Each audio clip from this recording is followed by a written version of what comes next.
With more than 14,000 wars between 3500 BC and the late 20th century, humanity has seen more war than peace.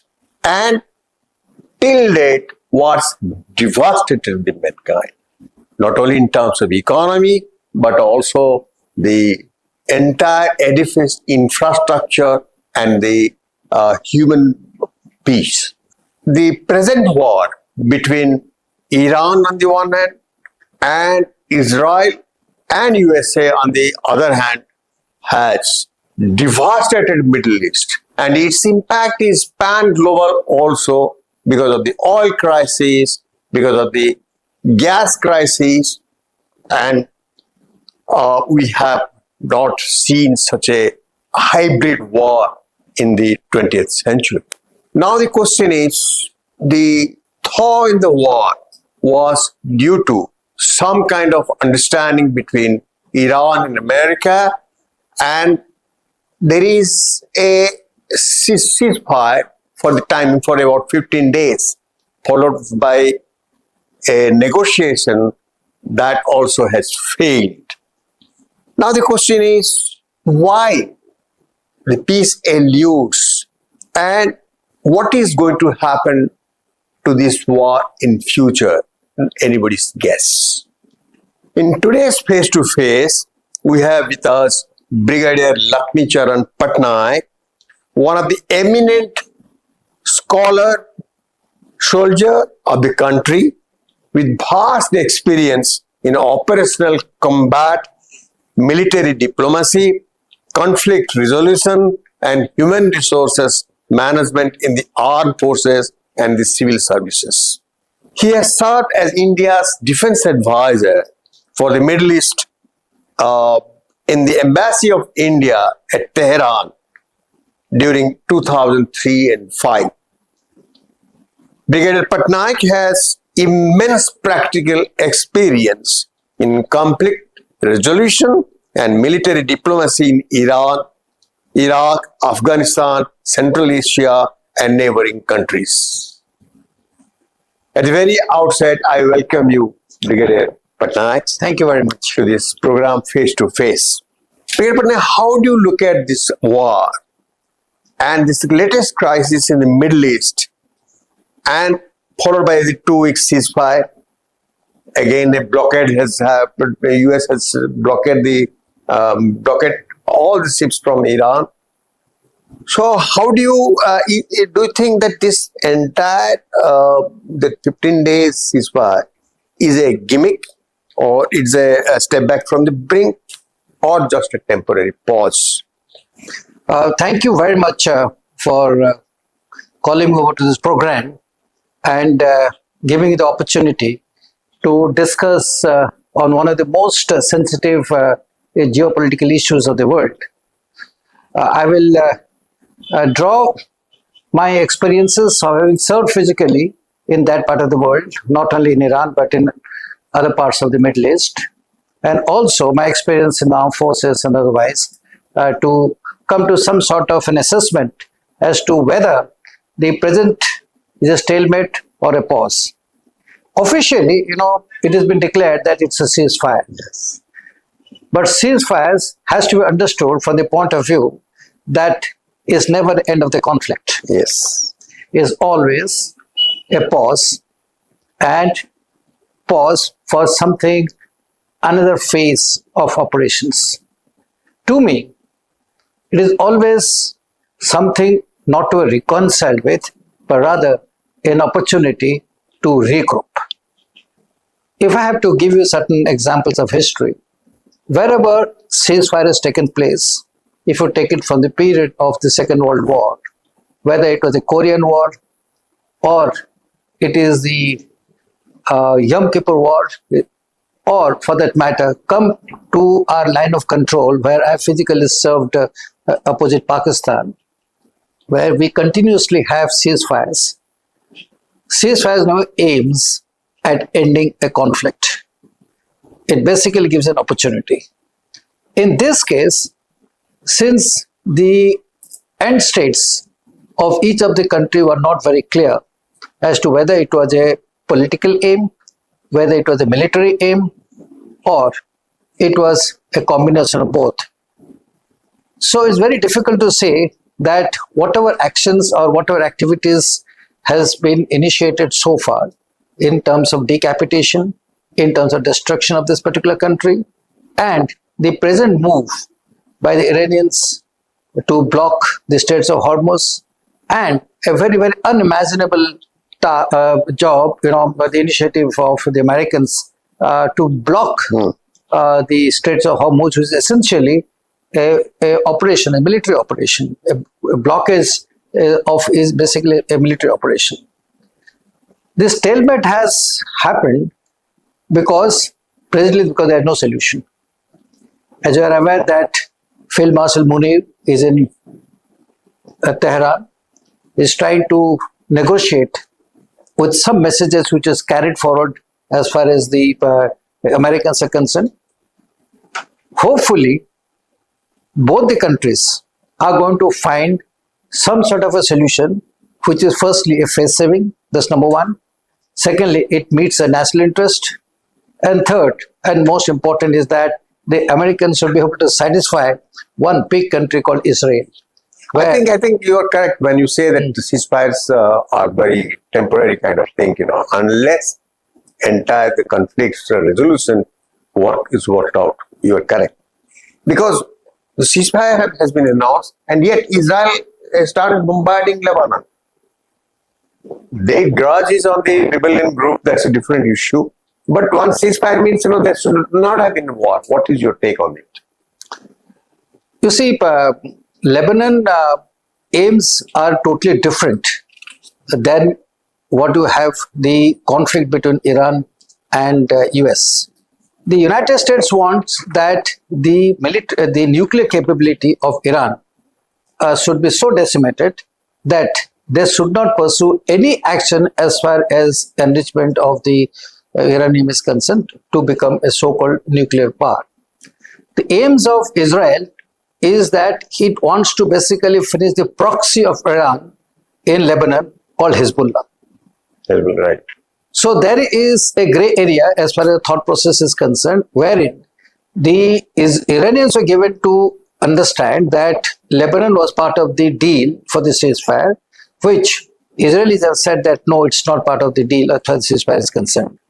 Because the Israelis have come under tremendous pressure, both from the US and also its allies in Europe, that pursuing a adventurous and military adventurous activity in Lebanon is not only detrimental to the world peace and also the region, but is catastrophic as far as the human lives are concerned. As you are aware, more than 2,200 people have been killed in last about a week's time ever since Israel launched its operation in Lebanon. And today, they have also broken the bridge on River Litani, which basically disrupts any communications between northern Lebanon and south Lebanon. To my understanding is that the Israelis want to basically expand as much as possible to southern Lebanon, and occupy that particular area like they've done in the West Bank before any formal ceasefire could actually come, whether with US and Iran or the ongoing talks that is taking place between Israel and Lebanon, which is after 3 decades, which is taking place in the United States today. So to me, the military aim of Israel is that occupy as much territory as possible in southern Lebanon before a formal ceasefire could be drawn. And hence, the hurry for the Israelis to move in for this particular speedy military operation which they are carrying out in southern Lebanon. And they want to stop Iran producing nuclear weapons. That is what both US and Israel say.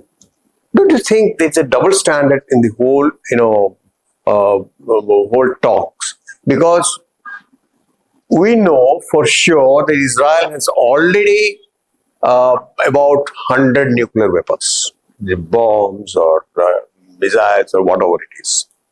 This is what the observers say. And it's not a party to NPT, Nuclear Proliferation Treaty.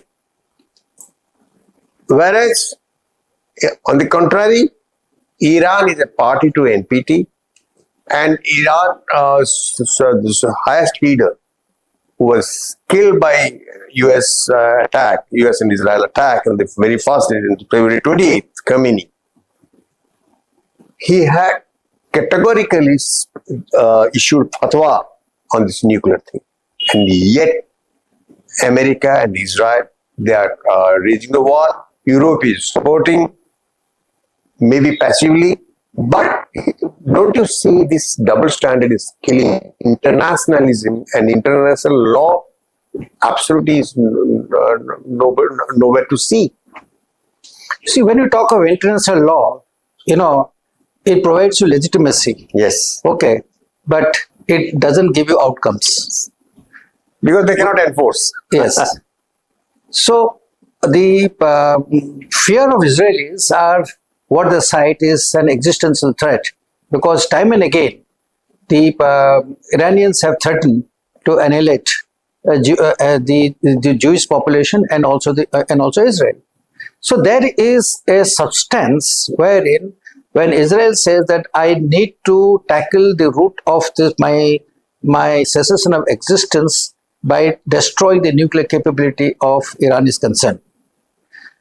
More so, the proxies that has been created by Iran, especially the Hezbollahs, the Hamas and the Houthis, are a great security threat as far as Israel is concerned. Now, you will agree that how it really matters as far as Israel is concerned if Iranians try to have proxies. But the fact is that these proxies have all been targeted over a period of time against Israel, and to my opinion, Israel has got a right to defend itself. I will share certain my conversation, with some of my Iranian friends when I was there. Many a times in conversations, the question used to be raised that why is it that you have taken so much enmity towards Israel, when in fact prior to 1979, when the Shah was there were absolutely good friendly relations with Israel, and at that point of time you had also pursued certain amount of nuclear ambition, and Israel had not put any objection to it. You see, the marked difference which came after 1979 is because the policy which has been created by the new Islamic regime. Yes. And new Islamic regime, you will agree that whenever a new regime comes, they require certain foundational structure to establish their particular supremacy among the population, and for that they require certain cause, certain issues.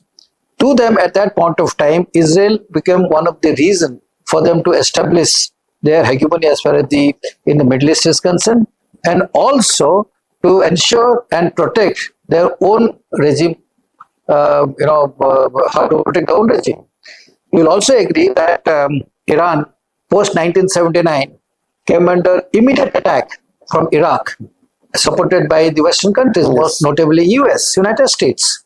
And the Iranians fought resolutely for 8 years. These long wars is something, one has to understand that a country which at that point of time had undergone a regime change and was in a moment of transition was faced with one of the biggest powers, or rather the biggest powers on the planet at that point of time, supported by Iraq, which itself was a very big power. Yet, the Iranians resisted this particular thing. I had the fortune of visiting some of the battlefields along the Iran-Iraq border, and having studied the Iran-Iraq war in detail, I can only surmise that the art of fighting land warfare, the art of fighting an attritional warfare, and how exactly to convert asymmetry warfare into the advantage has been mastered by Iran over a period of time. So in a nutshell, the Israel as an enemy has actually come as a big boon to them to convince their own people that, listen, we also need to protect ourselves, and for that, since we are a weaker power, we need to have asymmetry in our thought process and in our strategy. Hence, the reason what the Iranians, most of them give, is to basically support Hezbollahs, Houthis and Hamas. I think the moot question is, how can you have a double standard once you are not allowing any country in the world to go nuclear? Okay? but suddenly you declare that Iran is to be non-nuclearized, while Israel is not being, taken, not being investigated by IAEA. IAEA has never gone there, as you know. So, but IAEA has attested categorically and clearly that Iran doesn't have the capacity to produce nuclear weapons. At the same time, in the US, intelligence reports also had suggested, I think in August last year, that Iran doesn't have the capacity to produce nuclear weapons. And yet, Israel and America attacked on Iran. You see, to get this point straight and better understanding the audience, the nuclear capability, one is a capacity, and the second is a potential. And third, of course, is intent. When all three combines, either it gives you suspicion or it gives you speculation. Having covered Iranian nuclear capability in detail for a very long period of time, and also being an advisor of the government of India at the IAEA, one can say with certain amount of confidence that the Iranians had an intent for enrichment of the uranium to reach a weapons grade. Yeah. And for understanding the audience is that when you reach 90% plus, then only you can get into a weapon grade systems. To my understanding, when the last agreement took place between P5+1 between Iran and the major powers, which culminated into an agreement called JCPOA under the regime of President Obama, Iran had agreed that they will reduce their stockpiles of enriched uranium, whatever they were holding, and bring it down to the level of 3.7%. That means it is a huge reduction of nearly 96% from what the holding was. At that time, the enriched uranium, which was available as far as Iranians are concerned, were something to the tune of 60 to 65%. You may ask, how have you got this information at 60 to 65%? This is based upon the inspection carried out by the IAEA inspectors before the signing of the agreement between Iran and the P5+1 countries which culminated in JCPOA. But that is for civil use. That's what the Iran Yes. So the question is that if one has moved to the level of 65%, how much time it takes for a country to move to 90% plus? That is a moot question. Now, my personal opinion, which may differ from many people, and which I had given out in my advisory to the government of India during my stay there, is that for a country with adequate facilities and centrifuges to move from 65% to 90%, it won't take more than 6 months. So if 6 months is the duration that we are concerned of, then Iran was well on its way to make a bomb, or rather I would say a enriched uranium, which is highly enriched to make a bomb. Even way back in 2005 and 6, when we as India voted against Iran in the IAEA resolution, if you recollect, in 2006, for which the Iranians were not very happy with us. It was our assessment at that point of time that if a country could reach 65% of enrichment, it doesn't take much time to reach to 90%. Hence, there is a need for the international community to come together and to bring down certain amount of restrictions, because Iran is a signatory to the NPT. But why the international community is silent about Israel's nuclear program? You see, the facts on the ground, if you look at it, is that if today somebody has become a nuclear, you can't denuclear him. You can't denuclear him. Okay, you can't denuclear him. I'll take you the a little amount of history if you say that how North Korea equally had come under pressure not to become nuclear in the early part of last century and the beginning of this century. But realizing that the international pressure may come down so heavily that they may not be able to resist the pressure, they quietly went and became a nuclear state. If you ask, if Iranian leadership at that point of time, in early part of 2000, if they had decided that they could go nuclear, they could have easily gone nuclear. But here comes the issue of why they didn't go nuclear. Like you said, their late Supreme Leader, Khomeini, was a very reasonable and rational person. And he always said that let's have the capability to be a nuclear, but let's not be nuclear. That was his thought process, which unfortunately was not the same thought process of many Iranian Revolutionary Guard commanders whom I personally interacted with. He says this policy of not trying to become a nuclear power is something we are trying to appease to the West, and it's not a correct policy per se. But for reasons best known, which usually they give it, that is more ideological and religious, that they didn't want to become nuclear per se. And if you ask them, actually, there are a lot of protagonists and a lot of thought thinkers in Iran today and otherwise who said that wish if Iran could have become a nuclear power in 2005-6 before they got into this. But this conflict issue. also has created a crisis in NATO itself, because Donald Trump, he demanded that NATO should intervene for reopening of Straits of Hormuz. They didn't agree. They didn't send any troops. But at the same time, he called his allies cowards, all kinds of languages. In fact, Donald Trump, I think, has become a central theater of war in itself. Very erratic, contradictory, and deeply consequential. Is it the madman gambit or a strategic drift? Well, that's a very interesting question, I must say. Everybody in the world thinks that Trump is a madman.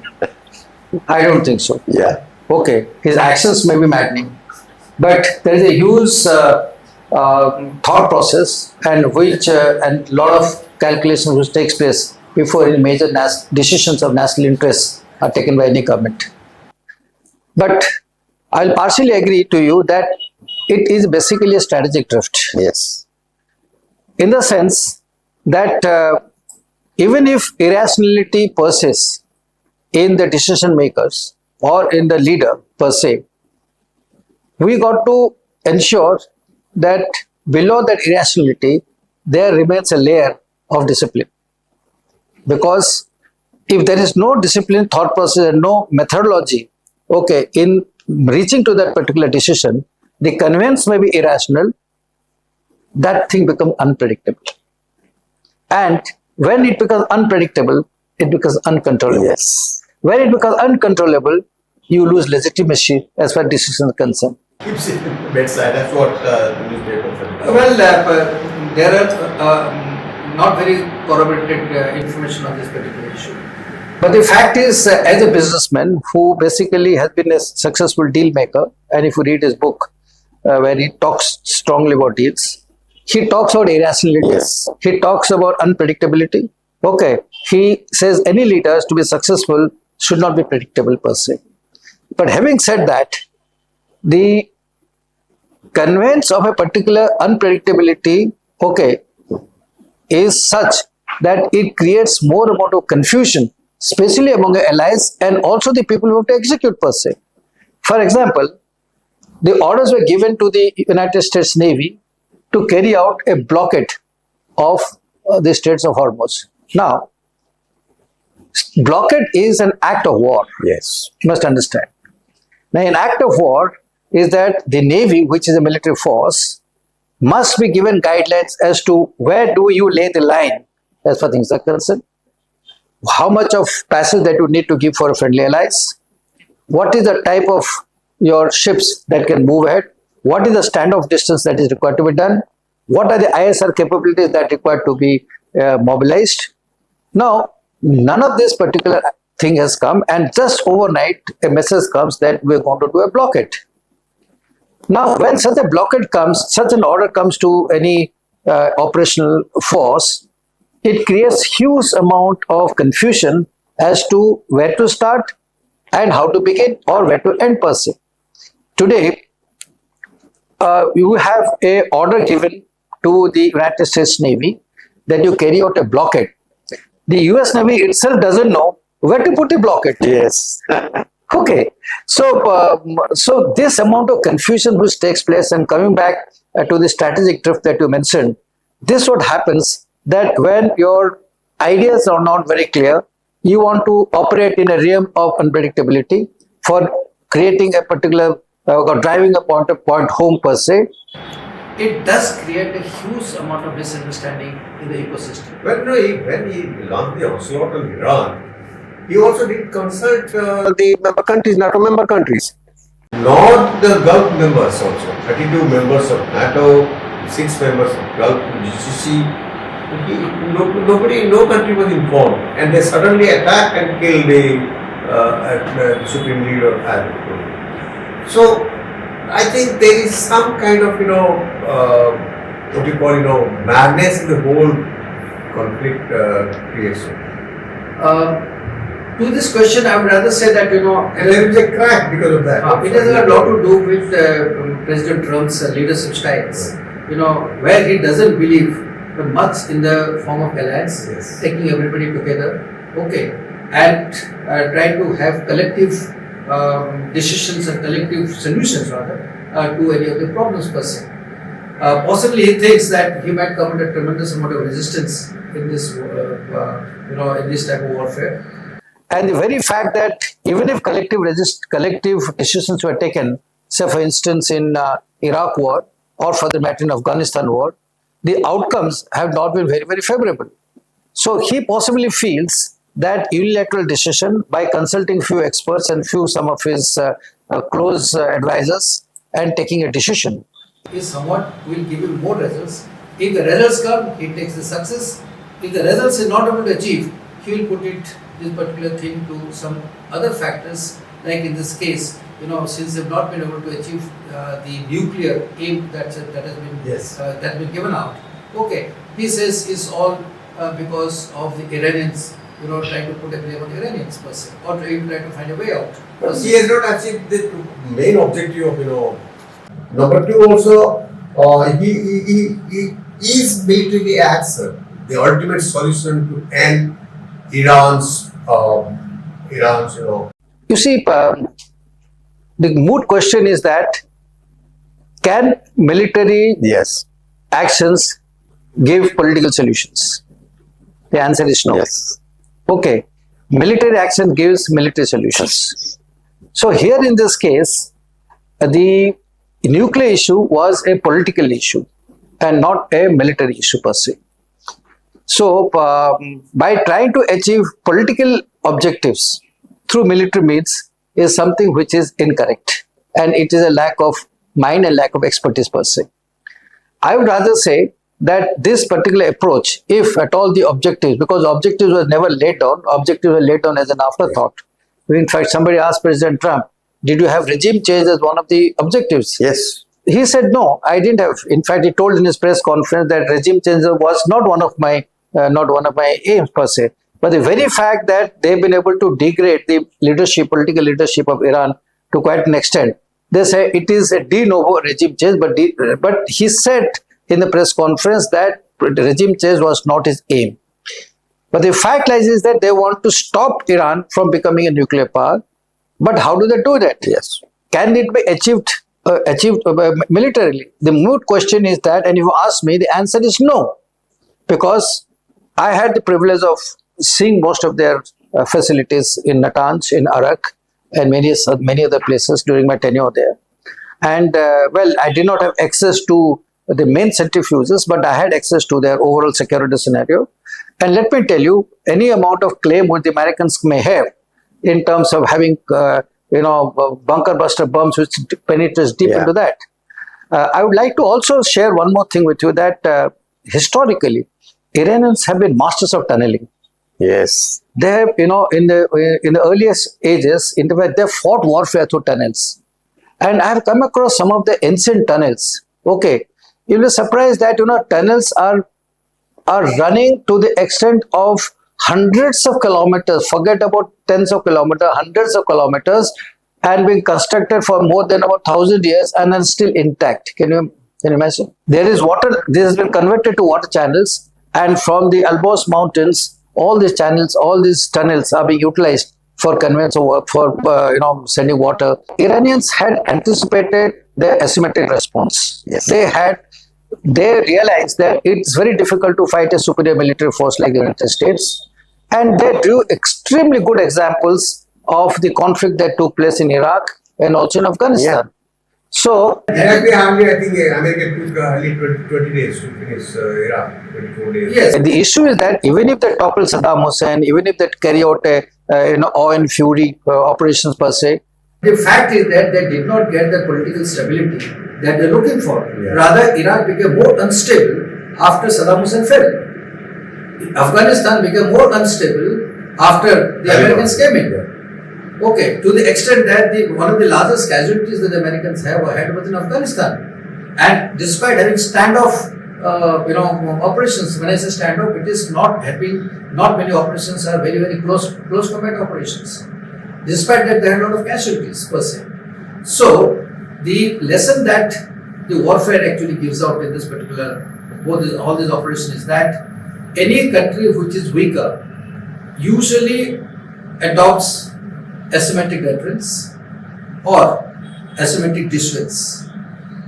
Now, in such a situation, the Iranians have developed their asymmetric deterrence in a very fine manner by firstly having economic leverage on the Straits of Hormuz, number one. Second, by putting adequate amount of proxies so that it could be a threatened being.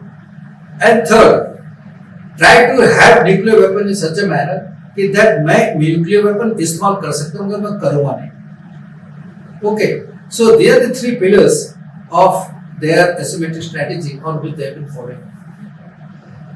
So the Americans, if you ask me that was there a better option for handling this particular thing?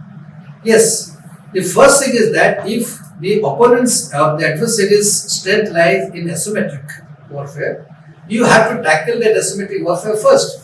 And rather than putting conventional warfare, a typical operation which they have continuously been doing in Iraq, Afghanistan, and now they are repeating the same thing. They've done it in Yes. Vietnam, they've done it in North Korea, they've done it. Because that is what I'm amazed at the fact that the Americans' thought process of conducting warfare is somehow or the other not getting changed by taking into consideration the ground situation.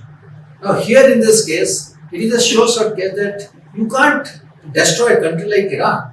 Iran is a huge country, half the size of India. Okay, and it has a just very scarce population. How can you just destroy a country like that? Why India has not taken any initiative? you see, the complexity of the negotiations requires getting two people together, that is the United States and Iran. Pakistan has a strategic, has a geopolitical advantage, one, and number two, it is a bordering country as far as Iran is concerned.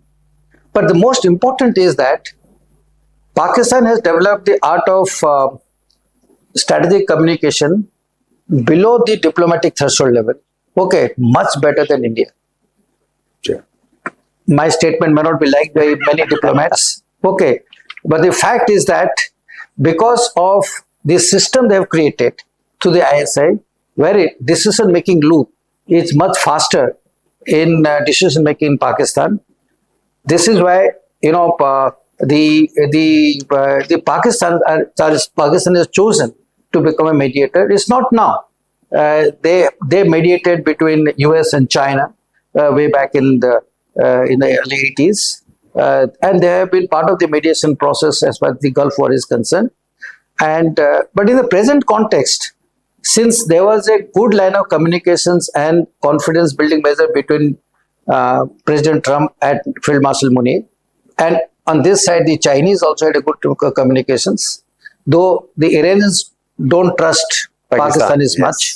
Okay, but the fact lies is that in that case there was no option to get a guy who can quickly communicate the ideas as far as what the Americans want and what the Chinese want to the Iranians to come sort of a solution. Now that there is a blockade, but then again talks are going on, like contact Munir is already in Iran, and he's talking to the leaders for a future talks.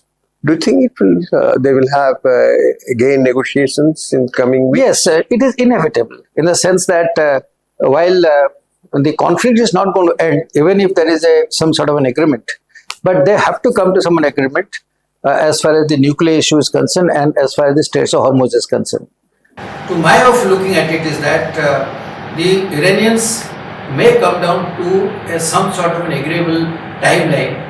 The Americans have said that they have come down from absolutely no nuclear to a 20-year period, that you will not engage the uranium for So there is a disagreement between the years also, 20 years and 5 the Iranians has 5 years. To me, if Iranians agree to a period of 10 years, I think it should be quite agreeable for Americans to accept a particular 10 years period, because it's also a long period. The Israelis may have reservations to it, but in the present impasse, I think a timeline duration of up to 10 years should be something as a breakthrough point, as I look at it, to start the to continue with the negotiations as far as the nuclear is concerned. Then the other things can follow. Though the 10-point charter of the Iranians and the 15-point charter of the United States are too actually maximalist in nature, and they're difficult to achieve.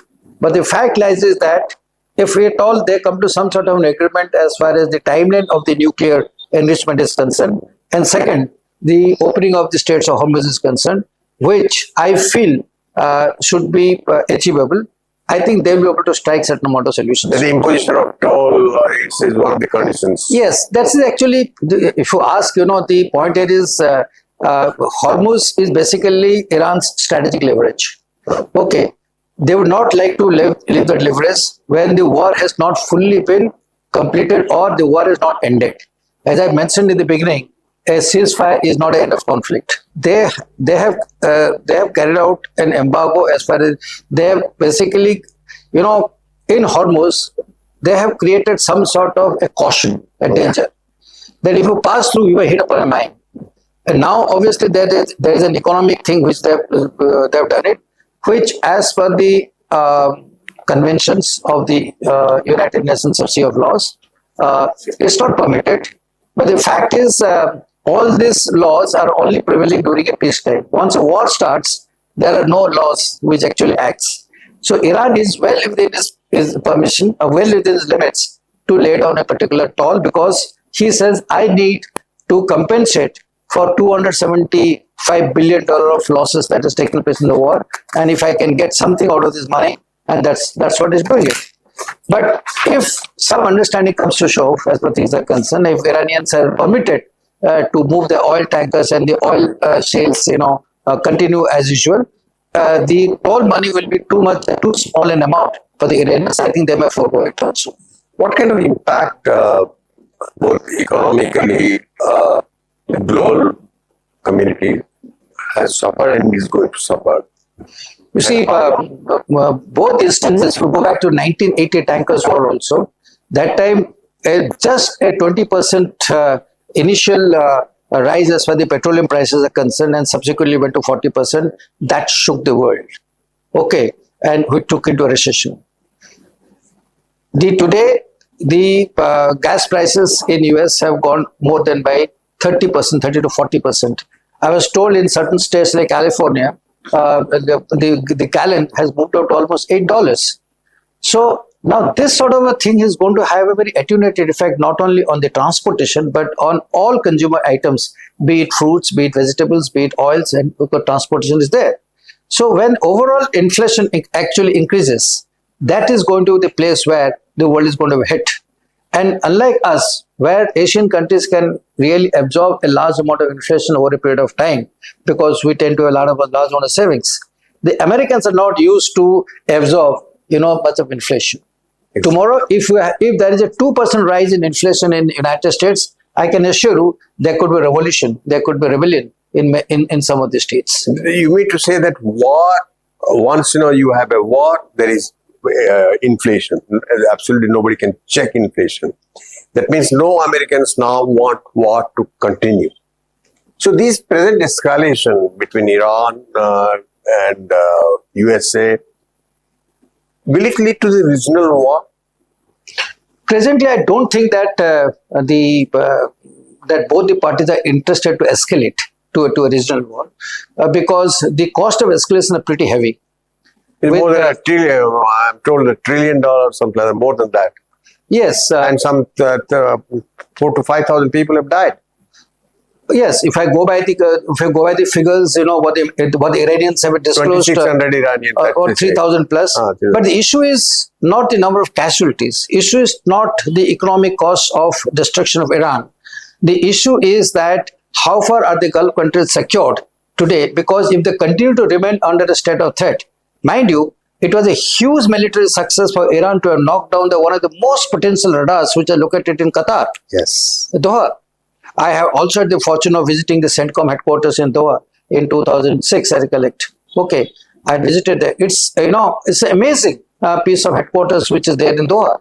So they've been able to neutralize that particular radar, which is essentially looking entire over the Gulf. So at one stroke, the one drone, fired a missile, and totally neutralized one of the most advanced radar systems, thereby denuding the air defense cover and the early warning systems, not only to Qatar, but all the states around. The military that Iran has succeeded more than the American and Israel lands in the war, this war. See, if you take it in the asymmetric front, yes, they've succeeded. If you take it in the conventional front, apparently, since a large amount of destruction took place to the Air Force and Navy, which is basically like open. So now it wants to basically squeeze Iran as much as possible to make him pressurized on the negotiating table to come to terms and conditions. That American thought process. How far this thought process is going to actually be beneficial and actually be very effective as far as the Iranians are concerned, having known Iranians who asked my personal view, is something very, very doubtful. Because Iranians, like Indians, let me tell you, are very, very, people with a lot of personal pride. They take a lot of pride as far as the old civilization is concerned. They have proven over time and again that they can really protect the country, not now, for even thousands of years also. They had great regimes, they had great power, and the Iranians have tremendous amount of human potential, because I'm yet to come across a country which is the small population. You talk of whether this country produced authors, poets, literatures, artists, painters, scientists, this country. And you recollect that few amount of Persians which came to India and stayed with us. They produced strong people like Tatas and Field Marshal Manekshaw, etc. So this culture has to be in a manner that you have to understand Persian from that point of view. Thank you very much. In fact, the Middle East crisis can only be resolved through diplomacy, not militarily. War may be for a temporary period, and war already people have been devastated, the economy is shattered. So we look forward to diplomatic success in the coming days. Thank you, Brigadier Dr. Patnaik, for gesturing this face-to-face event, and we look forward to more such meetings in the coming days. Thank you. And thanks a lot for giving this opportunity to share my views. Thanks a lot.